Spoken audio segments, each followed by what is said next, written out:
കുഞ്ഞിച്ചോ മീനസാൻ the beginning of the എൻഡിൻ്റെ season 6 episode 4 എല്ലാവർക്കും സ്വാഗതം. ഗൈസ്, എനിക്കറിയാം കുറച്ചായി ഞാൻ ഈ ഒരു സീസൺ ഇട്ടിട്ട് വേറൊന്നും കൊണ്ടല്ല കേട്ടോ. സത്യം പറഞ്ഞാൽ 2 ചാപ്റ്റേഴ്സ് വന്നിട്ട് ഒരുമിച്ച് എക്സ്പ്ലെയിൻ ചെയ്യാൻ വേണ്ടിയാണ് ഞാൻ നിന്നെങ്കിലും ഞാൻ ട്രസ്റ്റ് ചെയ്തുകൊണ്ടിരുന്ന ആ ഒരു സോഴ്സിൽ നിന്ന് എനിക്ക് ചാപ്റ്റർ ലഭിച്ചില്ല. സോ ഞാൻ ബ്രേക്ക് ആണെന്ന് വെച്ചുകൊണ്ടിരിക്കുമായിരുന്നു. അങ്ങനെയാണ് 2 ആഴ്ച അല്ല 3 ആഴ്ച കടന്നു പോയത്. അതുകൊണ്ട് ഞാൻ മിസ്സാക്കിയിട്ടുള്ള 3 ചാപ്റ്റേഴ്സും കൂടെ മിക്സ് ചെയ്തുകൊണ്ട് ഇന്ന് ഒരു വീഡിയോ അങ്ങോട്ട് ഇടാനായിട്ട് പോകുകയാണ്. സോ വീഡിയോ ഫുള്ളായിട്ട് കാണാൻ മറക്കണ്ട. ഇഷ്ടപ്പെട്ടു കഴിഞ്ഞാൽ ലൈക്ക് ചെയ്യാനും ഷെയർ ചെയ്യാനും നിങ്ങളുടെ കൂട്ടുകാർക്ക് നമ്മുടെ വീഡിയോ റെക്കമെൻഡ് ചെയ്യാനും മറക്കണ്ട. അങ്ങനെ ഈ എപ്പിസോഡ് തുടങ്ങാൻ നേരത്ത് നമ്മുടെ ആർത്തനായിട്ട് പതുക്കെ പറക്കുകയായിരുന്നു. അവൻ പറയും ചെയ്യും, ഈ പറക്കുന്നതിൻ്റെ സെൻസേഷൻ അതൊന്ന് വേറെ തന്നെയാണ്. ലെനയും ബാക്കിയുള്ള ഫോഴ്സും ഇപ്പം എന്തായാലും അവർ ജനറൽ ആയയുടെ കൂടെ തന്നെയാണ്. അതെന്തായാലും ബെറ്ററാണ്. ബിക്കോസ് അവൾക്കാണ് ഈ ഫോറസ്റ്റിനെ പറ്റി കുറച്ചുകൂടെ നന്നായിട്ട് അറിയാവുന്നത്. ഞാൻ ഇത്രയും പെട്ടെന്ന് ക്യാസിലേക്ക് എത്തിക്കണം. അതുമാത്രമല്ല ബാക്കിയുള്ള ഇൻഫോർമേഷനും ആ ഒരു ക്വസ്റ്റ്യൻ ചെയ്ത കാര്യങ്ങളൊക്കെ ഒന്നുകൂടെ ഒന്ന് നോക്കാനുണ്ട്. പിന്നെ സിൽവിനെ വെച്ച് നോക്കാൻ നേരത്ത് ഈ വ്യൂ കംപ്ലീറ്റ്ലി ഡിഫറൻ്റ് ആണ്. അവളുടെ മുഖത്തിരിക്കാൻ നേരത്ത് മറ്റൊരു ഇതാണല്ലോ. അത് മാത്രമല്ല അവൾ കംപ്ലീറ്റ്ലി വറീഡ് ആയിരിക്കും. ആ ഒരു ഫോർമർ ലൈഫിലെ ആ ഒരു ഡ്രീം കണ്ടതുകൊണ്ട് തന്നെ അതും പോയി എനിക്ക് ക്ലിയർ ചെയ്യാനുണ്ട്. എന്നാൽ അതിനെല്ലാം മുമ്പ് ഇപ്പം എന്നെ ഏറ്റവും കൂടുതൽ ആവശ്യമുള്ളത് അതിവിടെയാണ്. പിന്നെ കാണിക്കുന്നത് ദി വാളാണ്. അവിടെയായിട്ട് ആലക്രയുടെ ആ സോൾജേഴ്സുമായിട്ട് നമ്മുടെ ഡിക്കാത്തിലെ എല്ലാവരും ഫൈറ്റ് ചെയ്തുകൊണ്ടിരിക്കുകയാണ്. അവരെ കൊണ്ട് പറ്റുന്ന പോലെ അവരെല്ലാവരും ഫൈറ്റ് ചെയ്യുന്നുണ്ട്. എന്നാൽ അതൊട്ടും തന്നെ നിസ്സാരമല്ലായിരുന്നു. വാൾസിൽ വെച്ച് നടക്കുന്നത് ഓരോ ദിവസം കൂടാൻ നിർത്ത് ഫൈറ്റുകൾ കൂടിക്കൊണ്ടിരിക്കുകയാണ്. ഡിഫൻസ് ലെവനും ഇപ്പോൾ കൂടണം. അതുമാത്രമല്ല കിട്ടിയ ഇൻഫർമേഷൻ വെച്ച് നോക്കാൻ നേരത്ത് ആലക്രയിലെ മീൻസ് ഫോർട്രസിനെ ഡയറക്റ്റ്ലി തന്നെ അറ്റാക്ക് ചെയ്യുന്നുണ്ട്. എന്നാൽ ആദ്യമായിട്ടാണ് ഞാനിത് കാണുന്നത്. ഈ സമയത്ത് ആർത്തൻ്റെ പുറകിൽ ഒരു ലൈറ്റ് തെളിയും. അടുത്ത സെക്കൻഡ് അവൻ തിരിഞ്ഞു നോക്കിയപ്പോൾ അതൊരു അറ്റാക്കായിരുന്നു. അവനട്ടെ അത് ഡിഫ്ലക്റ്റും ചെയ്തു. അത് ഡിക്കാത്തനിലെ ഒരു സോൾജിയർ ആയിരുന്നു. അവൻ പെട്ടെന്ന് നിലത്തേക്ക് വന്നിറങ്ങി. പെട്ടെന്നായിരുന്നു അവിടെ ഉണ്ടായിരുന്ന ഓടുന്നുണ്ട് പറയുന്നത്, ജനറൽ എന്നോട് ക്ഷമിക്കണം, ഞങ്ങളുടെ സബോർഡിനേറ്റ് ശരിക്കും ഒരു മണ്ടത്തരം കാണിച്ചതാണ്. അവന് മനസ്സിലായില്ലായിരുന്നു ഒരു ലാൻസിന് മുമ്പിലാണ് അവൻ നിന്നതെന്ന്. അതുകൊണ്ട് താങ്കൾ ഒരു എനിമിയായിട്ട് കണക്കാക്കിയാണ് അവൻ അറ്റാക്ക് ചെയ്തത്. അവനോട് പൊറുക്കണം. സത്യം പറഞ്ഞാൽ ഇങ്ങനെ എന്നെ ട്രീറ്റ് ചെയ്തിട്ട് അത് കുറച്ച് നാളെ ഞാൻ പേഴ്സണലി ഇവന് ഉറപ്പായിട്ടും പണിഷ്മെൻറ്റ് കൊടുത്തോളാം. അതുകൊണ്ട് ക്ഷമിക്കണം. അതിൻ്റെ കാര്യമൊന്നുമില്ല. സത്യം പറഞ്ഞാൽ അത് നാച്ചുറലായ ഒരു കൺക്ലൂഷനായിരുന്നു. കാര്യം ബീസ്റ്റ് ഗ്ലേസിൻ്റെ മുമ്പിൽ ഒരു പറക്കുന്ന ഒരാൾ നിന്ന് കഴിഞ്ഞാൽ സോൾജിയർ നിന്റെ കണ്ണെന്തായാലും കൊള്ളാം. പക്ഷേ അടുത്ത തവണ ഒരു അൺഐഡൻറ്റിഫൈ ഉള്ള പൊട്ടൻഷ്യൽ ത്രെറ്റ് കാണുന്നിടത്ത് നീ നിന്റെ സുപ്പീരിയേഴ്സിന് വേണം റിപ്പോർട്ട് ചെയ്യാനായിട്ട്. മനസ്സിലായോ? മനസ്സിലായി ജനറൽ, എന്നോട് ക്ഷമിക്കണം. നെയിമും പൊസിഷനും പറ. ക്യാപ്റ്റൻ ആൽബർട്ട് കിൽറിസ്, ദി ബൾക്ക് വാർ ഡിവിഷൻ. ഞാൻ മേജർലി ഇവിടുത്തെ റിപ്പയർസ്, റിസോഴ്സ് ആൻഡ് സപ്ലൈസിനെ പറ്റിയുള്ള റിപ്പോർട്ടാണ് കൊടുക്കാറുള്ളത്. അതിനുശേഷം അവർ നേരെ അകത്തേക്ക് കയറി. ഇത് ശരിക്കും ഇംപ്രസീവാണ്. സത്യം പറഞ്ഞാൽ ഈ സ്ഥലത്തിനെ വോളെന്ന് വിളിക്കുന്നത് തന്നെ ഒരു മിസ്ലീഡിംഗ് ആയുള്ള കാര്യമാണ്. കാര്യം ഇവിടെ അതിൽ കൂടുതൽ കാര്യങ്ങൾ നടക്കുന്നുണ്ട്. ജനറൽ ഈ നോയ്സ് കാര്യമൊക്കെ കണ്ട ആദ്യം വരുന്നവർക്ക് ഇത് കുറച്ച് പ്രശ്നമായിരിക്കും. കുഴപ്പമൊന്നുമില്ല. സത്യം പറഞ്ഞാൽ ഞാൻ കുറച്ചുകൂടെ മുമ്പ് തന്നെ ഇവിടെ വിസിറ്റ് ചെയ്യണമായിരുന്നു.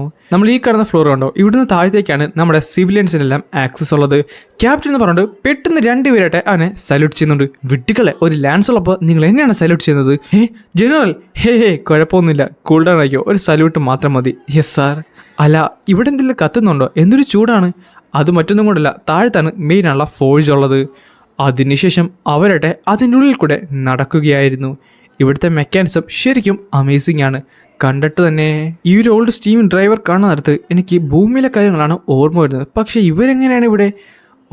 ഗ്രാവിറ്റി മാജിക്, അതാണല്ലേ അവർ യൂസ് ചെയ്യുന്നത്. ഇതേ സമയത്ത് കുറച്ചധികം മേസ് അവരുടെ മാജിക് യൂസ് ചെയ്തും അതൊക്കെ ബെൻഡ് ചെയ്യുന്നുണ്ടായിരുന്നു. അങ്ങനെ അവർ പതുക്കെ നടന്ന് അതിൻ്റെ പുറത്തേക്ക് ഇറങ്ങി. വാള് ശരിക്കും അമേസിംഗ് അല്ലേ? തീർച്ചയായും ഇത് ശരിക്കും അമേസിംഗ് ആണ്. ഈ ഒരു ഇൻഫ്രാസ്ട്രക്ചറും ഈ ഒരു പോപ്പുലേഷനും. അതുമാത്രമല്ല ഇതെല്ലാം കൂടിക്കൊണ്ട് വരുവാണല്ലോ ഓരോ വർഷം കഴിയാൻ നേരത്ത്. കണ്ടിട്ട് എനിക്ക് തോന്നുന്നത് ഇവിടെ ഒരു സെപ്പറേറ്റ് എക്കോണമി തന്നെ ഉണ്ടെന്നാണ്. അത് ശരിയാണ്. യുദ്ധമായതുകൊണ്ട് ഇവിടെ പ്രത്യേകിച്ച് വലിയ ലോസ് ഒന്നുമില്ല. അതുകൊണ്ട് തന്നെ ഇവിടെ അഡ്വഞ്ചേഴ്സ് കുറേ അധികം വരും. കാര്യം അവരിനകത്ത് പാർട്ടിസിപ്പേറ്റ് ചെയ്ത് കഴിഞ്ഞാൽ അവർക്ക് നല്ല രീതിയിൽ റിവാർഡ്സ് കിട്ടും. ആ ഒരു മണിക്കും പിന്നെ ആ ഒരു ഫൈറ്റൊക്കെ ചെയ്തിട്ട് ഇവിടെ ഇഷ്ടം പോലെ പേര് വരാറുണ്ട്. എന്നാൽ അഡ്വഞ്ചേഴ്സും നമ്മൾ സോൾജേഴ്സുമായിട്ട് എപ്പോഴും എന്തെങ്കിലുമൊക്കെ കൊളിഷൻ കാണാറുണ്ട്. പക്ഷേ അത് വലിയ കാര്യമാക്കാറില്ല. കാര്യം ഇവിടെ എല്ലാവർക്കും അറിയാം ഈ വാളിൻ്റെ പുറത്താണ് നമ്മുടെ ഏറ്റവും വലിയ എനിമീസ് ഉള്ളതെന്ന്. ഈ സമയത്ത് സൈഡിലുണ്ടായിരുന്നിടത്തും പറയും ചെയ്യും, അല്ല ഇതാ മ്യൂട്ടൻസിനൊക്കെ കൊല്ലാൻ സഹായിക്കോ? തീർച്ചയായും, നീ അത് യൂസ് ചെയ്ത് നോക്കിയാൽ മാത്രം മതി. നിനക്ക് ബൂട്ട് വേണം, ഞാൻ ഡിസ്കൗണ്ട് തരാം. അല്ല, ഇവിടെ അഡ്വഞ്ചേഴ്സ് ഉള്ളവരാണോ ഇത്രയധികം മെർച്ചൻസ് ഉള്ളത്? ആ അതെ സാർ, നമ്മുടെ main supply route completely restricted ആയതുകൊണ്ടാണ് ഇവിടെ ഇങ്ങനെ വന്നിരിക്കുന്നത്. അത് മാത്രമല്ല ഇവിടെ ശരിക്കും ഹൈ അലർട്ട് ടാക്സ് ആണെങ്കിൽ കൂടിയും ഇവിടേക്ക് എല്ലാവരും തന്നെ വരാറുണ്ട്, മെർച്ചൻസ് എല്ലാവരും തന്നെ. കാര്യം ഫുഡ്, ക്ലോത്തിങ്, വെപ്പൺ, എൻ്റർടൈൻമെൻറ്റ്, അങ്ങനെ പല പല കാര്യങ്ങളും ഇവിടെ നടപ്പുണ്ട്. നമ്മൾ അഡ്വഞ്ചേഴ്സിന് പൈസ കൊടുക്കും, അവരായിട്ട് ബാക്കിയുള്ള കാര്യങ്ങളെല്ലാം ഇവിടെ തന്നെ സ്പെൻഡ് ചെയ്യും, അത് മെർച്ചൻ്റെ കയ്യിലെത്തും. പിന്നെ അവരുടെ നിന്ന് നമ്മൾ ടാക്സും പിരിക്കും. ചുരുക്കം പറഞ്ഞാൽ നമുക്ക് ഇവിടുന്ന് നന്നായിട്ട് തന്നെ കാര്യങ്ങളൊക്കെ മുന്നിലേക്ക് പോകാൻ സാധിക്കും. ഈ ഒരു വാളിൽ തന്നെ സെപ്പറേറ്റ് ഉള്ള ഒരു ലിവിങ് സ്പേസ് ഉണ്ട്. ശരിക്കും പറഞ്ഞാൽ ഇത് ബ്രില്യൻ്റ് ആണ്. കാര്യം ഇത്ര റിസോഴ്സുള്ള സ്ഥലം അവർ നന്നായിട്ട് തന്നെ യൂസ് ചെയ്യുന്നുണ്ട്. ഈ എക്കോണമിനെ പറ്റി പറയാൻ നേരത്ത് എനിക്കെന്തായാലും ഒരു കാര്യം ഉറപ്പാണ്, ഇവിടുത്തെ സീനിയർ ക്യാപ്റ്റന് ഇതിനെപ്പറ്റി നന്നായിട്ട് തന്നെ അറിയാം. ജനറൽ, എനിക്കറിയാം താങ്കൾക്ക് പറന്നു വരുന്നതായിരിക്കും കുറച്ചുകൂടെ എളുപ്പമെന്ന്, പക്ഷേ ആദ്യമായിട്ട് വരുന്ന രീതിക്ക് ഞാനിതെല്ലാം കൂടെ ഒന്ന് ഇൻട്രൊഡ്യൂസ് ചെയ്യാനായിട്ട് വിചാരിച്ചു. അതുകൊണ്ടാണ്. കുഴപ്പമില്ലല്ലോ ക്യാപ്റ്റൻ, അത് ഞാൻ എന്തായാലും അപ്രീഷിയേറ്റ് ചെയ്യുന്നു. അവിടെ വെച്ചാണ് ക്യാപ്റ്റൻസിൻ്റെ ബാക്കിയുള്ള മീറ്റിംഗ്സ് ഒക്കെ നടക്കുന്നത്. അല്ല, അവിടെ കുറച്ചധികം ഗാർഡ്സ് ഉണ്ടല്ലോ. അതേപോലെ താങ്കൾ വന്നത് ശരിക്കും കറക്റ്റ് ടൈമിൽ തന്നെയാണ്. കാര്യം ഒരു മീറ്റിംഗ് അവിടെ നടപ്പുണ്ടായിരുന്നു, ഞാൻ ഇവിടേക്ക് ഇറങ്ങാൻ പോയപ്പോഴാണ് താങ്കൾ. അതിനുശേഷം അവർ നേരെ അകത്തേക്ക് നടന്നു. സീനിയർ ക്യാപ്റ്റൻ എന്തായാലും ഇതിൻ്റെ അകത്തുണ്ട്. അതുമാത്രമല്ല ബാക്കിയുള്ള ക്യാപ്റ്റൻസും സേവലുള്ള ഹെഡ്സും ഇവിടെ തന്നെയുണ്ട്. ദ സീനിയർ ക്യാപ്റ്റൻ അല്ലേ. അതിനുശേഷം അവർ നേരെ നടന്ന് അകത്തേക്ക് കയറി. ജനറൽ ആർത്തർ ലിവിൻ, ഒരു ലാൻസിൻ്റെ പ്രസൻസ് അതെന്തായാലും ഞങ്ങൾക്ക് ഹോണർ തന്നെയാണ്. പെട്ടെന്നാണ് ബാക്കിയുള്ളവർ ഞെട്ടി എണീക്കാനായിട്ട് പോയത്. ആർത്തർ തൻ്റെ കൈ കൊണ്ട് പറയുകയും ചെയ്യും, എഴുന്നേക്കണ്ട, ഇരുന്നോളൂ. ഞാൻ ആദ്യം എന്നെ തന്നെ ഇൻട്രൊഡ്യൂസ് ചെയ്തുകൊണ്ട് തന്നെ തുടങ്ങാം. ഞാനാണ് തോർഡിയസ് ഫ്ലെയിംസ്വേത്ത്, senior captain in charge of the wall. അത് കഴിഞ്ഞ് കാണിക്കുന്നത് നമ്മുടെ സിൽവീനാണ്. ഇല്ല, എന്നെ കൊണ്ടത് പറ്റത്തില്ല, എനിക്ക് പറ്റുമെന്ന് തോന്നുന്നില്ല. എടി, നിന്നെ കൊണ്ടേ പറ്റത്തുള്ളൂ. അല്ല, നീ ശരിക്കും ദൂരത്താണ്, ഒരു കാര്യം ചെയ്യ്, കുറച്ചുകൂടെ അടുത്ത് വാ. ഓക്കെ ഡേ, ഈ ദൂരം മതി, ഇനി ഇങ്ങോട്ട് വാ. എങ്കിൽ നോക്കാന്നുകൊണ്ട് പെട്ടെന്ന് അവളുടെ നിന്ന് കൈവിട്ടിട്ട് മുന്നിലേക്ക് നടക്കാൻ നോക്കി. അങ്ങനെ തന്നെ പതുക്കെ നടക്ക്. പെട്ടെന്നാണ് അവൾ തട്ടി നേരെ നിലത്തേക്ക് വീഴാൻ പോയത്. സിൽവിയെന്ന് വിളിച്ചുകൊണ്ട് നമ്മുടെ എലിയും നേരെ മുന്നിലേക്ക് ചാടി. പക്ഷേ പിന്നെ കാണുന്നത് രണ്ടുപേരും മുഖാമുഖം നോക്കിക്കൊണ്ട് നിലത്ത് കിടക്കുന്നതാണ്. എന്നിട്ട് അവർ പൊട്ടി ചിരിക്കുന്നുമുണ്ട്. നമുക്ക് കിട്ടിയിട്ടുള്ള ലാസ്റ്റ് ട്രാൻസ്മിഷൻസ് പ്രകാരം ഇപ്പം എന്തായാലും കറൻ്റ് 5 യൂണിറ്റ്സ് ആണ് റീജിയനിൽ ബാക്കിയുള്ളടത്തൊക്കെ ഉള്ളത്. അവർ കുറച്ചുകൂടെ ഫർദർ ഈസ്റ്റിനാണുള്ളത്. ക്യാപ്റ്റൻ കർഗർ ആൻഡ് നിങ്ങൾക്ക് ആ ഡഞ്ചൻസ് ക്ലിയർ ചെയ്യുന്നതിൻ്റെ ബാക്കിയുള്ള കാര്യങ്ങളും ആക്യുറേറ്റ് ഉള്ള ടൈം ലൈനും തരാൻ സാധിക്കുമോ? അല്ല, ഫെയർലി ആക്യുറേറ്റ് ഉള്ള ടൈം ലൈനാണ് തന്നിട്ടുള്ളത്. ഒരു വീക്കോ? അത് ശരിക്കും കൂടുതലാണ്. സത്യം പറഞ്ഞാൽ എൻ്റെ ഉള്ളിൽ ശരിക്കും അവനോട് നെഗറ്റീവ് ഉണ്ട്. കാര്യം ജാസ്മിനും ഹിസ്റ്ററൊക്കെ പറഞ്ഞ കാര്യങ്ങൾ വെച്ച് നോക്കാൻ നേരത്ത് എൻ്റെ മീറ്റിങ്ങിൽ അതെല്ലാം എനിക്ക് നന്നായിട്ട് ഫീൽ ചെയ്യുന്നുണ്ടായിരുന്നു. എന്നാൽ ഏറ്റവും അവസാനം ഞാനിവിടേക്ക് വന്നത് ജാസ്മിൻ്റെ ഫ്രണ്ടായിട്ടില്ല, പകരം ഒരു ലാൻസ് ആയിട്ടാണ്. വാൾ എന്ന് പറയുന്നത് the one of the best eastern ബോർഡിലെ ഡിഫെൻസീവ് ഉള്ള സ്ഥലമാണ്. ഇവിടെ നമുക്ക് നമ്പേഴ്സ് ശരിക്കും ലിമിറ്റഡ് ആണ്. നിന്റെ യൂണിറ്റിലുള്ള സോൾജേഴ്സും മരിച്ചു കഴിഞ്ഞാൽ പിന്നെ എന്ത് ചെയ്യാൻ പറ്റും? ആ സോൾജേഴ്സിൻ്റെ ലൈഫും അവരുടെ ഫാമിലിയും എല്ലാം തന്നെ. ത്രോഡീസിൻ്റെ ആ ഒരു പേഴ്സണാലിറ്റി ശരിക്കും മോശമായിരുന്നു. നമുക്ക് എന്തായാലും കൂടുതൽ ലൈഫ്സ് ഒന്നും ഇനി സാക്രിഫൈസ് ചെയ്യാൻ സാധിക്കത്തില്ല. അലക്രയുടെ മേഴ്സ് എന്തായാലും ആ മ്യൂട്ടൻസിനെയൊക്കെ ഇപ്പോൾ കൺട്രോൾ ചെയ്യുന്നുണ്ട്. അതുകൊണ്ട് തന്നെ ടൗൺസിലേക്ക് വരാനുള്ള ചാൻസും ഉണ്ട്. സോ 4 ദിവസം മാത്രമേ ക്യാപ്റ്റൻ ക്രൗവർ നിനക്ക് ഞാൻ തരത്തുള്ളൂ. എന്നാൽ അവൻ്റെ ലീഡർഷിപ്പ് ക്വാളിറ്റി അത് പക്ക സോളിഡായിരുന്നു. നമ്മുടെ പുതിയ റൂട്ടും പിന്നെ ട്രയൽ ബ്ലേസർ, അവിടുത്തെ ഡിവിഷൻ്റെ കാര്യം എന്തായി? അല്ല, ആ ഡിവിഷനല്ലേ ടെസിയ ഉള്ളത്. നമ്മളെന്തായാലും 4th ടണലും സെക്യൂർ ചെയ്ത് കഴിഞ്ഞിട്ടുണ്ട്. അതാണ് ഏറ്റവും ദൂരമുള്ളത്. അത് മാത്രമല്ല നമുക്ക് പോകുന്ന വഴി ഒരു റിവർ ബാങ്കും ഉണ്ട്. എർത്ത് മീൻസ് എന്തായാലും അവരെ കംപ്ലീറ്റ്ലി യൂസ് ചെയ്തുകൊണ്ട് തന്നെ ആ ടണലൊക്കെ റീഇൻഫോഴ്സ് ചെയ്യുന്നുണ്ട്. എന്നാൽ ക്യാപ്റ്റൻ ക്രവറിൻ്റെ യൂണിറ്റ് ഒരു വീക്കിനുള്ളിൽ അവിടെ എത്തണം. എങ്കിൽ അവിടെയുള്ള എല്ലാ സോൾജേഴ്സിനെയും പുൾ ബാക്ക് ചെയ്തോളൂ. ഇനി രാത്രി മാത്രം വർക്ക് ചെയ്താൽ മതി. അവിടെ ഫ്ലഡ് ഉണ്ടായാലും ബാക്കിയുള്ള കാര്യങ്ങളൊക്കെ വീണ്ടും പ്രശ്നമാകത്തേയുള്ളൂ. ആ ഒരു സ്ഥലം നമ്മൾ കംപ്ലീറ്റ്ലി സെക്യൂർ ചെയ്യണം. അത് നമ്മുടെ ടോപ്പ് പ്രയോറിറ്റിയായി മാറണം. ബിക്കോസ് ആ റൂട്ട് ശരിക്കും ഇമ്പോർട്ടൻ്റ് ആണ്. ടെലിപ്പോർട്ടേഷൻ ഗേറ്റ് എന്തെങ്കിലും കണ്ടുപിടിച്ചോ? ഇല്ല, നമ്മൾ എന്തായാലും ഇപ്പോഴത് തരികയാണ്. ടെലിപ്പോർട്ടേഷൻ ഗേറ്റോ? അതെ, നമ്മുടെ വാൾസിലുള്ള അറ്റാക്സ് ഒക്കെ കോൺസ്റ്റന്റ് ആണ്. അതുകൊണ്ട് പുതിയ ട്രൂപ്സിനെ നമുക്ക് എപ്പോഴും ആവശ്യമുണ്ട്. എന്നാൽ കൂടുതൽ സോൾജേഴ്സും ഇപ്പോൾ അണ്ടർഗ്രൗണ്ട് ചാനൽസ് കൂടെയാണ് വന്നുകൊണ്ടിരിക്കുന്നത്. എന്നാൽ അതൊട്ടും സേഫ് അല്ല. അവിടെ അൺസ്റ്റേബിളുള്ള ട്രെക്കിങ്ങും പിന്നെ ബാക്കിയുള്ള കാര്യങ്ങളൊക്കെ ഉള്ളത് കാരണം തന്നെ അത് കംപ്ലീറ്റ്ലി ഡേഞ്ചറസ് ആണ്. ഇതേ സമയം നമ്മുടെ ട്രെയിനിൻ്റെ പണിയും അത്യാവശ്യം നന്നായിട്ട് തന്നെ നടപ്പുണ്ട്. ബ്ലാക്ക് ബെൻ സിറ്റിയിലാണ് ഇപ്പോൾ അത് നടക്കുന്നത്. കുറച്ചുകൂടെ ഒന്ന് ചെന്ന് കഴിഞ്ഞാൽ നമുക്ക് ഈസിയർ ആയിട്ട് തന്നെ ബാക്കിയുള്ള കാര്യങ്ങൾ എല്ലാം കണക്ട് ചെയ്യാനായിട്ട് പറ്റും. പിന്നെ ടെലിപ്പോർട്ടേഷൻ ഗേറ്റിൻ്റെ കാര്യം, ബീസ്റ്റ് ഗ്ലൈഡേഴ്സ് ഹിഡനായി കിടക്കുന്ന ഏതെങ്കിലും ഗേറ്റ്സ് നമുക്ക് ലൊക്കേറ്റ് ചെയ്യാനായിട്ട് സാധിച്ചു കഴിഞ്ഞാൽ അതെല്ലാം നമുക്ക് ഡയറക്റ്റ്ലി കണക്ട് ചെയ്യാനായിട്ട് സാധിക്കും. അതുമാത്രമല്ല ട്രൂപ്സിന് വെറും മണിക്കൂറുകൾ കൊണ്ട് തന്നെ അവിടേക്ക് മാർച്ച് ചെയ്ത് എത്താനും സാധിക്കും. അല്ല, അപ്പോൾ നിങ്ങൾക്ക് ഉറപ്പുണ്ടോ ബീസ്റ്റ് ഗ്ലൈഡേഴ്സിലൊക്കെ ഈ ടെലിപ്പോർട്ടേഷൻ ഗേറ്റ് ഉള്ളത്? ഉറപ്പുണ്ടോ എന്ന് ചോദിച്ചാൽ ഒട്ടും തന്നെ ഇല്ല. അതുകൊണ്ടാണ് ലിമിറ്റഡ് ആയുള്ള ആൾക്കാരെ അവിടേക്ക് വിടുന്നത്. ടെലിപ്പോർട്ടേഷൻ ഗേറ്റ്, പിന്നെ ആ ഫ്ലോയിങ് കാസിൽ, സൈറസ് സിറ്റി, ഇതെല്ലാം പണ്ടത്തെ മേജസ് ബാക്കി വെച്ചിരുന്ന കാര്യങ്ങളാണ്. സ്റ്റോൺസ് കൊണ്ടും ബാക്കിയുള്ള റൂൺസ് കൊണ്ടും പലതും നടക്കും. എന്നാൽ ഇതുപോലത്തെ ഒരു സിറ്റി ബിൽഡ് ചെയ്തെടുക്കുന്നത് അത് ശരിക്കും പാടാണ്. ഈവൻ മോഡേൺ ആയിട്ടുള്ള ആർട്ടിഫിഷ്യൽസ് യൂസ് ചെയ്ത് പോലും ഒരു ടെലിപ്പോർട്ടേഷൻ ഗേറ്റ് അൺലോക്ക് ചെയ്യാൻ സാധിക്കുമെങ്കിലും അത് ഒരെണ്ണം ക്രിയേറ്റ് ചെയ്യുന്നത് അത് ശരിക്കും ഒരു സ്വപ്നം മാത്രമാണ്. അല്ല, ഇത് നിങ്ങൾ ട്രാക്ക് ചെയ്തിട്ട് എന്തെങ്കിലും മാർഗം യൂസ് ചെയ്യുന്നുണ്ടോ? ചുമ്മാ നിങ്ങൾ കറങ്ങുകയല്ലല്ലോ. ഇല്ല, നമുക്ക് ചെറിയൊരു സ്മോളസ്റ്റ് അല്ല റിസോഴ്സ് മാത്രമേ ഉള്ളൂ. ഈ ഗേറ്റിന്റെ ചുറ്റിനുള്ള സ്ഥലത്തൊക്കെ മാന പാർട്ടിക്കിൾസിന് ഫെയിൻ്റ് ആയിട്ടുള്ള ഫ്ലക്ച്വേഷൻസ് ഒക്കെ നടക്കാറുണ്ട്. സോ നമ്മൾ അതാണ് തപ്പിപ്പോകുന്നത്. അങ്ങനെയുള്ള സ്ഥലങ്ങളായിരിക്കും നമ്മളിവിടെ മെയിൻലി നോക്കാനും പോകുന്നത്. അങ്ങനെയാണെങ്കിൽ അത് ശരിക്കും സിമിലർ ആയിരിക്കും ആ ഡോഗ്സിന്റെ സ്ഥലം വെച്ച് നോക്കാൻ നേരത്ത്. ആംബിയൻ മാനെയും റിലഹാർട്ട് യൂസ് ചെയ്ത പോലെ അത് കുറച്ച് പാടായിരുന്നു. അപ്പോൾ ബാക്കിയുള്ളവർക്ക് ഇത് ഈ ഗേറ്റ്സിൽ പോലും ആളിലെത്താ ഈ ഒരു സമയത്ത് ഇത് കംപ്ലീറ്റ്ലി വേസ്റ്റ് ഓഫ് ടൈമാണ്. ലാൻസ് ആർത്തർ, താങ്കൾ ഇവിടേക്ക് ഇരിക്കുന്നതിൽ എന്നോട് ക്ഷമിക്കണം. നമ്മൾ ഈ കാര്യങ്ങളൊക്കെയാണ് സംസാരിക്കുന്നത്. നമ്മൾ എത്രയും പെട്ടെന്ന് ഇത് നിർത്തുന്നതായിരിക്കും. മീറ്റിംഗ് നിർത്തുന്നതിന് മുമ്പ് എനിക്കൊരു കാര്യം കൂടെ പറയാനുണ്ട്. ഞാൻ എനിമിയുടെ ഫോഴ്സിനെ പറ്റി കുറച്ച് കാര്യങ്ങൾ പഠിച്ചിട്ടുണ്ട്, അതും കൂടെ ഒന്ന് പറയണം. റിപ്പോർട്ട് വെച്ച് നോക്കാത്തത് ഇവിടെ ഒത്തിരിയധികം ഫാമിലീസ് ഇപ്പോഴും താമസിക്കുന്നുണ്ട്. അതായത് ഫാമിലീസ് എന്ന് പറയുന്നത് സോൾജേഴ്സിൻ്റെ, മെർച്ചൻസിനെ, പിന്നെ അതേപോലെയാണ്. അവരെല്ലാവരും ഇവിടെയാണ് താമസിക്കുന്നുണ്ടെങ്കിലും, അതായത് ഒരു യുദ്ധത്തിൻ്റെ തൊട്ട് വാതിക്കയിലാണ് താമസിക്കുന്നതെങ്കിലും അവരെല്ലാം കംഫർട്ടായിട്ട് തന്നെ ഇരിക്കുന്നുണ്ടെന്ന് പറയാൻ സാധിക്കും. പക്ഷേ പെട്ടെന്നായിരുന്നു പുറത്ത് ഒരു വലിയൊരു ശബ്ദം കേട്ടത്. ആർത്തർ തിരിഞ്ഞ് നോക്കുകയും ചെയ്യും. ചെറുക്ക, നിന്റെ കാല് കിടക്കുന്ന ഷൂസ് ആകെ പോയി കിടക്കണമല്ലോ, നിനക്ക് ഷൂസ് വേണോ? ഇങ്ങോട്ട് വാ.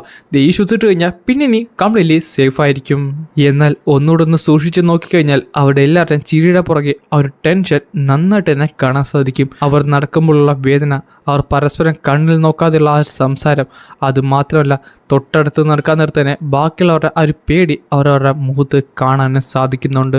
ഇവർക്ക് നന്നായിട്ട് തന്നെ അറിയാം ആലക്രൻസ് എന്തുമാത്രം വലിയൊരു ത്രെറ്റ് ആണെന്ന്. അത് മറ്റാരെക്കാട്ടും നന്നായിട്ട് തന്നെ. ജനറൽ അതെന്തായാലും ഇൻട്രൊഡ്യൂസിംഗ് ആയുള്ള ഒരു കാര്യമാണ്. ആലക്രൈൻ മേഴ്സിന് സോ ലിമിറ്റഡ് ഉള്ള മാനിപ്പുലേഷൻ മാത്രമേ സാധിക്കത്തുള്ളല്ലേ. ഈ ഒരു കാര്യം വിശ്വസിച്ചുകൊണ്ട് എൻ്റെ റൂംസിൻ്റെയൊക്കെ ഒരിക്കലും എനിക്ക് ഈ ഇൻഫർമേഷൻ പറയാൻ സാധിക്കത്തില്ല. കാര്യം കൂടുതലുള്ളവരുടെ ഇഞ്ചറീസും ചിലപ്പോൾ കൊല്ലപ്പെടാനുള്ള ചാൻസ് വളരെ കൂടുതലാണ്. ഇത് കോൺസെർച്ച് ചെയ്യുന്നത് അത്ര എളുപ്പമല്ലല്ലോ. അല്ല, ഈ ഒരു ഇൻഫോർമേഷൻ നിങ്ങൾ കംപ്ലീറ്റ്ലി വിശ്വസിക്കണമെന്ന് ഞാൻ പറയുന്നില്ല. ഞാൻ ഒബ്സർവ് ചെയ്ത കാര്യങ്ങൾ മാത്രം ഇവിടെ പറഞ്ഞെന്ന് മാത്രം. നമ്മുടെ എനിമീസ് എന്തായാലും നമ്മളെപ്പോലെയല്ല, കുറച്ച് ഡിഫറൻ്റ് ആയിട്ടാണ് യൂസ് ചെയ്യുന്നത്. എന്നാൽ ഡിഫറൻ്റ് ആണെന്ന് പറഞ്ഞിട്ടും കാര്യമില്ല. അവരുടെ സ്റ്റഡിയും അവരുടെ ഫ്ലോസും എല്ലാം നമ്മളെപ്പോലെ തന്നെയാണ്. കാര്യം പൊട്ടൻഷ്യലി അവർക്കും ഉണ്ട്, ലിമിറ്റേഷനും അവർക്കും ഉണ്ട്. മാർക്കും ക്രസ്റ്റും എംബ്ലംസും എല്ലാം തന്നെ പഠിച്ചിട്ടും ആലക്രൻസ് ഞങ്ങളിൽ നിന്ന് ഡിഫറൻ്റ് ആണെന്ന് വിശ്വസിക്കാൻ അതെനിക്ക് ഇപ്പോഴും തന്നെ പറ്റുന്നില്ല. എന്തായാലും കിട്ടിയ ഇൻഫർമേഷൻ ഈ ഭാവിയിൽ ഉപകാരപ്പെടുമെന്ന് വിചാരിക്കുന്നു. അല്ല, ഇതെന്താണ് ഈവനിങ് പെട്രോൾ ആണോ? സത്യം പറഞ്ഞാൽ ഇത് വേസ്റ്റ് ഓഫ് ടൈം അല്ലേ? നീ നാലിച്ച് നോക്കിയേ, സോൾജേഴ്സിനെ തന്നെ ഇവിടേക്ക് അയക്കുന്നത്. ഈ സമയത്ത് അവർ പുറത്തേക്ക് അയച്ചു കഴിഞ്ഞാൽ എന്തെങ്കിലും ഉപകാരമെങ്കിലും ഉണ്ട്. ഇതെല്ലാം കൂടി ഇവിടേക്ക് തള്ളിപ്പിടിച്ച് വരുവാണ്. ആർത്തർ, അത് നീ മൈൻഡ് ചെയ്യേണ്ട. ഈ ഒരു യുദ്ധത്തിൽ എന്തായാലും ഒരു സൈഡ് ഉറപ്പായിട്ടും തോക്കുന്നതായിരിക്കും, നീയും ഒരു സൈഡിൽ ഉണ്ടാകുന്നതായിരിക്കും. അതുകൊണ്ട് നീ എന്തായാലും തിരിച്ച് വർക്ക് ചെയ്യാനുള്ള സമയമായിരിക്കുന്നു. പിന്നെ കാണിക്കുന്നത് കുറച്ച് മഞ്ഞുള്ള സ്ഥലമാണ്. കുറച്ച് പേര് അവിടേക്ക് വരുന്നുണ്ടായിരുന്നു. അത് നമ്മുടെ ടിൻ ഹോൺസ് ആയിരുന്നു. നമ്മുടെ അറിയപ്പെട്ടെന്ന് പറയും ചെയ്യേ വാൾ എനിക്ക് കാണാൻ സാധിക്കുന്നുണ്ട്. എന്നാൽ പെട്ടെന്നായിരുന്നു അവരുടെ കാർഡ് വലിച്ചിട്ടുണ്ടെന്ന ആ ഒരു ആനിമൽ പെട്ടെന്ന് അബ്നോർമലായിട്ട് ബിഹേവ് ചെയ്യാനായിട്ട് തുടങ്ങിയത്. എല്ലാവരും സൂക്ഷിച്ചോ, എന്തോ ഒന്ന് വരുന്നുണ്ടെന്ന് പറയുന്നതിന് മുമ്പ് അവൻ്റെ പുറകെ ഒരു അറ്റാക്ക് വന്ന് വീണു. നാശം, വീണ്ടും ആംബുഷാണോ? ആ സമയത്ത് തന്നെ ആ ഒരു ആനിമലൊക്കെ നന്നായിട്ട് പേടിച്ച് കാറാനും തുടങ്ങി. ഈ സമയത്ത് അവർ കുറച്ച് എനിമീസിനെ സ്പോട്ട് ചെയ്ത് അവരെ അറ്റാക്ക് ചെയ്യാൻ തുടങ്ങി. അടുത്ത സെക്കൻഡ് ജാസ്മിനാട്ടെ ആ ഒരു എനിമീസിൻ്റെ നേരെ പാഞ്ഞ് പോകുന്നുണ്ട്. അവർ വന്ന ആ കാർട്ട് മറിഞ്ഞ് നിലത്തേക്ക് വീഴുകയും ചെയ്യും. നാശം, ഇവരെവിടെയൊക്കെയാണ് ഹൈഡ് ചെയ്തിരിക്കുന്നത്? പെട്ടെന്നായിരുന്നു ഡാർഡൻ അവിടെ ചുറ്റിനും ഒരു വലിയൊരു വാൾ തന്നെ ക്രിയേറ്റ് ചെയ്തത്. സൂക്ഷിച്ച് ഫൈറ്റ് ചെയ്യണം, നമുക്ക് സപ്ലൈസ് ഒന്നും ഡാമേജ് ചെയ്യാൻ പാടില്ല. ഡാർഡൻ ഡിഫൻസിൽ തന്നെ നിന്നോളൂ, പക്ഷേ എനിക്കും ഏഞ്ചലിലേക്കും കുറച്ചുകൂടെ മുകളിൽ നിന്നുള്ള വ്യൂ വേണം. അടുത്ത സെക്കൻഡ് അവരെ രണ്ടുപേരെ അവൻ മുകളിലേക്ക് ഉയർത്തി. ഇതേ സമയം ജാസ്മിൻ അവിടേക്ക് പാഞ്ഞ് ചെല്ലുന്നുണ്ടായിരുന്നു. അവൻ ചെയ്ത അറ്റാക്ക് എല്ലാം തന്നെ ഡിസ്ട്രോയ് ചെയ്തിട്ട് ആ ഒരു നൈഫ് എടുത്ത് ആ ഒരു ആലക്രൻ സോൾജറിൻ്റെ നേരെ എറിഞ്ഞു.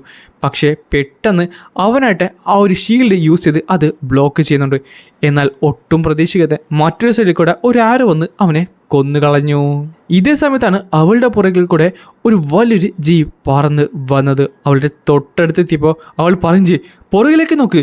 പെട്ടെന്ന് തിരിഞ്ഞ് ആ ഒരു ജീവിനെ അവൻ കൗണ്ടർ അറ്റാക്ക് ചെയ്തു. അതാട്ടെ നിലത്തേക്ക് വന്ന് വീഴുന്നുണ്ട്. ആ ഒരു മൃഗമായിട്ട് അവിടെ നിന്ന് വീണ്ടും മരിച്ചെങ്കിലും ആ ഒരു ആലക്രൻ സോൾജർ നേരെ അവൾ ചെയ്ത അറ്റാക്ക് ഡോഡ് ചെയ്ത് അവരെ തിരിച്ച് കൗണ്ടർ ചെയ്യുന്നുണ്ട്. പെട്ടെന്നായിരുന്നു റെനോൾഡ്സ് അവനെ വട്ടം കയറി നിന്ന് അവൻ ചെയ്ത എല്ലാ അറ്റാക്സും കംപ്ലീറ്റ്ലി ഡിസ്ട്രോ ചെയ്ത് കളഞ്ഞത്. എന്നിട്ട് അവിടേക്ക് റഷ് ചെയ്ത് ചെന്ന് ആലക്രനെ അറ്റാക്ക് ചെയ്യാനായിട്ട് പോയി. എന്നാൽ ആലക്രൻ അവൻ്റെ കൈ തന്നെ ഒന്ന് നൈസിൽ മുറിക്കുകയും ചെയ്യും. ഇതേ സമയം അവനെ ബാക്കിൽ നിന്നും അവിടെ അറ്റാക്ക് ചെയ്യുന്നുണ്ട്. എന്നാൽ ആ ഷീൽഡുള്ളവർ തന്നെ ഒന്നും തന്നെ പറ്റുന്നില്ല എന്ന് സാരം. പെട്ടെന്നായിരുന്നു അവനെ ഷീൽഡ് ചെയ്തുകൊണ്ടിരുന്ന പുറത്തുള്ളവരുടെ നേരെ ഒരു അറ്റാക്ക് വന്നത്. അത് കംപ്ലീറ്റ്ലി സർപ്രൈസ് ആയതുകൊണ്ട് അവനൊന്നും ചെയ്യാനും സാധിച്ചില്ല. ഈ ഒരു ക്യാപ്പ് മനസ്സിലാക്കിയ റേയാട്ടെ പെട്ടെന്ന് അവിടേക്ക് വന്ന് അവൻ്റെ നെഞ്ചത്തേക്ക് ആ കൈ ഇടിച്ചു കയറ്റി അവനെ അങ്ങോട്ട് കൊന്നുകളയുന്നുണ്ട്. അതേസമയമാണ് അവിടെ വന്ന ഒരു എക്സ്പ്ലോഷൻ്റെ റീസൺ നോക്കിയത്. പെട്ടെന്നാണ് ആർത്തർ പറയുന്നത്, ഇവനെ ഞാൻ എന്തായാലും ജീവനോടെ വെച്ചിട്ടുണ്ട്, നമുക്ക് ക്വസ്റ്റ്യൻ ചെയ്യണം. നമ്മൾ വോളിലേക്ക് ചെന്നതിന് ശേഷം സോൾജേഴ്സിനെ ഇവിടേക്ക് അയക്കാം, ബാക്കിയുള്ള ബീസ്റ്റിനെല്ലാം കളക്ട് ചെയ്യാണ്ട് റിസർച്ച് ചെയ്യണ്ടേ. അല്ല, നിങ്ങളെന്താണ് ഇങ്ങനെ നോക്കുന്നത്? പെട്ടെന്നായിരുന്നു റേ വന്ന് അവനെ കെട്ടിപ്പിടിച്ചത്. നീ ഒരു ലാൻസ് ആയുള്ള കാര്യം ഇപ്പോഴും വിശ്വസിക്കാൻ പറ്റുന്നില്ലല്ലോടാ. അതിനുശേഷം അവർ നേരെ വാളിൻ്റെ ഉള്ളിലേക്ക് വന്നു. ഞാൻ സത്യം പറഞ്ഞാൽ കുറച്ച് വർഷങ്ങൾക്ക് ശേഷമാണ് ടിൻ ഹോണിനെ ഫൈറ്റ് ചെയ്യുന്നത് കാണുന്നത് തന്നെ. എന്തായാലും അവർക്ക് പരസ്പരം നന്നായിട്ട് തന്നെ അറിയാം, അവരുടെ സ്ട്രെങ്തും വീക്ക്നെസ്സും എല്ലാം. കാര്യം അവർക്ക് അത്രത്തോളം ഹിസ്റ്ററി ഉണ്ടല്ലോ. എന്നാൽ അവർ ഈ ഒരു ബാറ്റിൽ ജയിച്ചു കാണും. പക്ഷേ ഇങ്ങനെ ഇത്ര ബാറ്റിൽ നിന്ന് അപ്പോഴാണ് അവൻ്റെ മുഖത്ത് ഒരാൾ കയറി പിടിച്ചത്. അതവൻ്റെ അമ്മയായിരുന്നു. അങ്ങനെ അന്നേ ദിവസം വൈകുന്നേരമായി. അല്ലാർത്തർ, നിൻ്റെ ഒരു കോറ് എനിക്ക് ഫീൽ ചെയ്യാൻ പറ്റുന്നില്ലല്ലോ. അല്ല, നീ വീണ്ടും സ്ട്രോങ്ങറായി മാറിയോ? അത് പിന്നെ കുറച്ച് നാൾക്ക് മുമ്പ് ഞാൻ വൈറ്റ് കോറിലേക്ക് എത്തിയിരുന്നു. നിങ്ങളത് കേട്ടോ? നീ ശരിക്കും എൻ്റെ ചെറുക്കൻ തന്നെയാണല്ലേ. എനിക്കറിയായിരുന്നു എൻ്റെ പാരൻസ് ഇവിടെ ഡെലിവറീസ് ആയിട്ടാണ് വർക്ക് ചെയ്തിരുന്നത്. പക്ഷേ അവരെ ഞാൻ കണ്ടുമുട്ടുമെന്ന് ഒരിക്കലും വിചാരിച്ചിട്ടില്ല. അതുമാത്രമല്ല, ടിൻ ഹോൺസിൻ്റെ കൂടെ നിന്ന് മീൽ കഴിക്കുന്നത് അത് ബെറ്റർ ആയുള്ള ഒരു കാര്യം തന്നെയാണ്. നിൻ്റെ സിസ്റ്ററിന് ഞങ്ങളെന്തായാലും ആ ഒരു മെസ്സേജൊക്കെ അയക്കുന്നുണ്ടായിരുന്നു. ശരിക്കും? പക്ഷേ എലിയൊന്നും എന്നോട് പറഞ്ഞില്ലായിരുന്നല്ലോ. നിൻ്റെ സിസ്റ്റർ ശരിക്കും റെബല്ലീസാണ്. അവൾ ആകെപ്പാട് തിരിച്ചയക്കുന്നത് ഞാൻ ഓക്കെയാണ്, ഞാൻ ജീവനോടെ ഉണ്ടെന്നാണ്. അല്ല, അവൾക്ക് ഫ്രണ്ട്സിനൊക്കെ കിട്ടുന്നുണ്ടോ? അല്ല, നിങ്ങൾ അത്രയ്ക്ക് ക്യൂരിയസ് ആണെങ്കിൽ ക്യാസിലേക്ക് വന്നോടെ. അല്ല, എനിക്ക് നിങ്ങളെ കാണാമല്ലോ. എടാ, ക്യാസിലെ സെക്യൂരിറ്റിയൊക്കെ ശരിക്കും കൂട്ടുകാര്യം നിങ്ങൾ അറിഞ്ഞില്ലേ? അത് മാത്രമല്ല, ഇപ്പോൾ ടെലിപ്പോർട്ടേഷൻ ഗേറ്റ് ഒന്നും നല്ല ആക്സസ് കിട്ടത്തില്ല. അത് ഓഫീഷ്യലുള്ളക്കാർക്ക് മാത്രമേ കിട്ടത്തുള്ളൂ. അല്ല, ഞാനുണ്ടെങ്കിൽ അത് പറ്റുമല്ലോ. അതുമാത്രമല്ല, നമുക്ക് എത്രയും പെട്ടെന്ന് അവിടേക്ക് ചെല്ലാനും സാധിക്കും. ആർത്തർ, ഞങ്ങൾ കാരണം എന്തിനാണ് നിനക്ക് ഇനിയും പ്രശ്നങ്ങൾക്ക് വരുന്നത്? എന്തായാലും ഒരു ന്യൂ മോഡൽ ട്രാൻസ്പോർട്ടേഷൻ വരുന്നുണ്ട് അണ്ടർഗ്രൗണ്ടിൽ കൂടെ. അതും കൂടെ വന്നു കഴിഞ്ഞാൽ ഞങ്ങൾക്ക് പിന്നെ എപ്പോഴും വന്ന് കാണാൻ സാധിക്കുമല്ലോ. അല്ല, പക്ഷേ നിങ്ങളിപ്പോൾ പോകുന്നത് ബ്ലാക്ക് പിന്നിലേക്കല്ലേ? അവിടുത്തെ ജേർണി കുറച്ചുകൂടെ ഡേഞ്ചറസ് ആണെന്നാണ് ഞാൻ കേട്ടിട്ടുള്ളത്. അതുമാത്രമല്ല, ഇപ്പം നടന്ന ഫൈറ്റ്, എന്ത് ഫൈറ്റ്? ഇവിടെ ആർക്കും തന്നെ ഒരു ഇഞ്ചുറീസും ഉണ്ടായിട്ടില്ല. ആലക്രൻസിന് ഞങ്ങളെ തൊടാൻ പോലും പറ്റിയിട്ടില്ല. നിങ്ങൾക്ക് തന്നെ അറിയാം, ലാസ്റ്റ് ജാസ്മിനും ഡാർഡനും ബോധമില്ലാതെ തിരിച്ചു വന്നത്. ഞാനും വലിയൊക്കെ നിങ്ങളെപ്പറ്റി ആലോചിച്ച് വിഷമിച്ചുകൊണ്ടിരിക്കുവാണ്. പെട്ടെന്ന് അവിടെ ഒരു ഓക്കോർഡല്ല സൈലൻസ് ക്രിയേറ്റ് ചെയ്യപ്പെട്ടു. ആ സമയത്ത് ആൾ പറയും ചെയ്യും, ഹെലൻ, നമുക്കൊന്ന് കാരേജ് വരെ പോയല്ലോ. ഞാൻ ഒരു സാധനം വെച്ച് മറന്നുപോയി. ശരിയാണല്ലേ, ഞാനും അതിനെപ്പറ്റി ആലോചിച്ചത്. ബാ പോയിട്ട് വരാം. അല്ല, നിങ്ങളും പോക്കണം എങ്കിൽ ഞങ്ങളോടെന്ന് പറഞ്ഞിട്ട് ഡെർഡനും ജാസ്മിനും നൈസിലായിടുന്ന് ഊരി. ആർത്തർ, നീ ലാൻസ് ആണ്, നിനക്ക് വലിയ റെസ്പോൺസിബിലിറ്റീസ് ഉണ്ട്. അതുകൊണ്ട് തന്നെ ഈ യുദ്ധം ജയിക്കുന്നതിൽ നിനക്ക് വലിയ പാർട്ടുണ്ട്. എന്നാൽ അതുപോലെ തന്നെയാണ് ഞങ്ങളും നിന്നെ പോലെയാണ്. അല്ല, പക്ഷെ നിങ്ങളുടെ ലൈഫ് കംപ്ലീറ്റ്ലി ഡേഞ്ചറസിലല്ലേ? എടാ, എല്ലാവരും ഡേഞ്ചറിലാണ്, ഈവൻ നീയും ഡേഞ്ചറിലല്ലേ. പക്ഷേ എനിക്കിത് ഹാൻഡിൽ ചെയ്യാൻ പറ്റും. നീ വെറുതെ കിടന്ന് കാറിലെ ആർത്തർ, നിനക്ക് എന്ത് ചെയ്യാൻ പറ്റുമെന്നാണ്? നീയും ഡേഞ്ചറിലാണ്, ഞങ്ങളും ഡേഞ്ചറിലാണ്. അതും പറഞ്ഞുകൊണ്ട് ഇവിടെ എന്തെങ്കിലും സേഫ് ഉള്ള സ്ഥലമുണ്ടോ? നമുക്ക് എല്ലാവർക്കും അവരുടേതായ റെസ്പോൺസിബിലിറ്റി ഉണ്ട്. ഇത് നമ്മുടെ കിങ്ഡം അല്ലേ? അല്ല, ഈ വാർ ഞാൻ ഫൈറ്റ് ചെയ്തോളാം, ഞാൻ നിങ്ങളെ പ്രൊട്ടക്ട് ചെയ്തോളാം. അമ്മയ്ക്ക് എന്തെങ്കിലും പറ്റിക്കഴിഞ്ഞാൽ എന്ത് ചെയ്യും? എലിയുടെ മുഖത്ത് എനിക്ക് നോക്കാനെങ്കിലും പറ്റുമോ? അത് മാത്രമല്ല, എലിയായിട്ട് ഇപ്പോൾ ട്രെയിൻ ചെയ്തുകൊണ്ടിരിക്കുകയാണ്. നിങ്ങൾ കാരണം മാത്രം അവൾക്കും ഈ യുദ്ധത്തിന് ചേരണമെന്നാണ് ഈ പറയുന്നത്. എനിക്കറിയാം, എൻ്റെ ഫാമിലി എന്നെ സേഫ് ആക്കി വെക്കുന്നതാണ് എൻ്റെ ഏറ്റവും വലിയ പ്രയോറിറ്റി എന്ന്. അത് മാത്രമല്ല, എൻ്റെ ഫാമിലിയുടെ കൂടെ എനിക്ക് താമസിക്കണമെന്നും നല്ല ആഗ്രഹമുണ്ട്. ഡിക്കേത്തൻ എന്ന് പറയുന്നത് നിന്റെ മാത്രം വീടല്ല, ഞങ്ങളുടെയും കൂടിയാണ്. നിന്റെ ആദ്യത്തെ വീടായിരിക്കത്തില്ല ഡിക്കേത്തൻ, പക്ഷേ ഇത് ഞങ്ങളുടെ ഒരേ ഒരു വീടാണ്. അത് നീ മറക്കണ്ട. എല്ലാവരുടെ ഫ്യൂച്ചറിന് വേണ്ടി തന്നെയാണ് ഇവിടെ ഫൈറ്റ് ചെയ്യുന്നത്. അവിടെ വെച്ച് മരിച്ചു പോയാൽ മരിക്കട്ടെ എന്നുകൊണ്ട് അവൻ ദേഷ്യപ്പെട്ടിട്ട് അവിടുന്ന് പോവുകയും ചെയ്യും. ആർത്തറിനെ നന്നായിട്ട് ദേഷ്യമുണ്ട്. അവിടുന്ന് നേരെ പറന്ന് പൊക്കൊണ്ടാണ് ഈ ഒരു എപ്പിസോഡ് ഇവിടെ അവസാനിക്കുന്നത്.